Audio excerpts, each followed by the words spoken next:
নামাজে সুন্নতে মুআক্কাদা 12টি। দুই হাত উঠান দুই হাত বাঁধা। সানা পড়া। আউযু বিল্লাহ পড়া। বিসমিল্লাহ পড়া।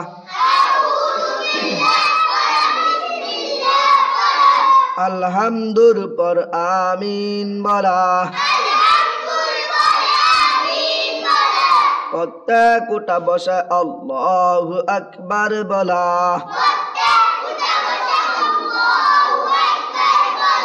রুকুর তাসবিহ বলা। রুকু হইতে উঠিবার সময়